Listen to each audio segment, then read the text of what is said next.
अस्सलाम वालेकुम रहमतुल्लाहि व बरकातुहू। सलाम का जवाब देना हर मुसलमान पर फ़र्ज़ है। खुश रहें, आबाद रहें, आमीन सुम्मा आमीन या रब्बुल आलमीन। अल्लाह ताला आप सबको हमेशा खुश रखे, हर दुख तकलीफ़ से दूर रखे। अल्लाह ताला आपकी हर दिली मुराद कबूल फ़रमाए, आमीन या रब्बुल आलमीन। जी, ये बहुत ही पावरफुल वजीफ़ा है। इससे आपकी हर नेक हाजात, नेक दुआ, नेक मुराद लाजमी पूरी होगी।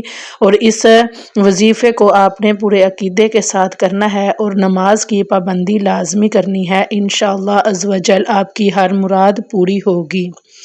जी, हर फ़र्ज़ नमाज के बाद सजदे में जाकर अव्वल व आखिर 3 बार दरूद शरीफ के साथ आपने पढ़ना है, या ज़ुल जलाली वल इकराम, या ज़ुल जलाली वल इकराम 21 मरतबा पढ़ें और फिर अल्लाह रब्बुल इज़्ज़त से दुआ करें।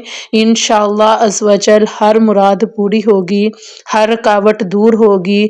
जो भी दुख तकलीफ़ है, कोई रुकावट है, कारोबार की रुकावट है, कोई लाइफ में किसी किस्म की भी रुकावट है, उसको दूर करने के लिए या अपनी जो भी दिली नेक ख्वाहिशात, नेक हाजात है, उसको पूरा करने के लिए आप ये अमल कर सकते हैं। इंशाअल्लाह अज़्ज़ व जल आज़मुदा अमल है।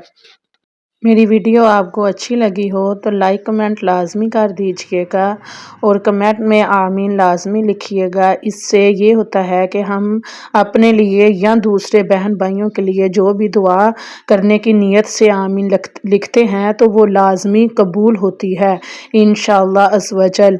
अल्लाह ताला सबको अपने घरों में खुश रखे, आबाद रखे, आमीन या रब्बुल आलमीन। अल्लाह ताला हर हाजात को पूरा फरमाए, आमीन सुम्मा आमीन या रब्बुल आलमीन। खुश रहें, आबाद रहें, अल्लाह ताला सबको अपने घरों में खुश रखे।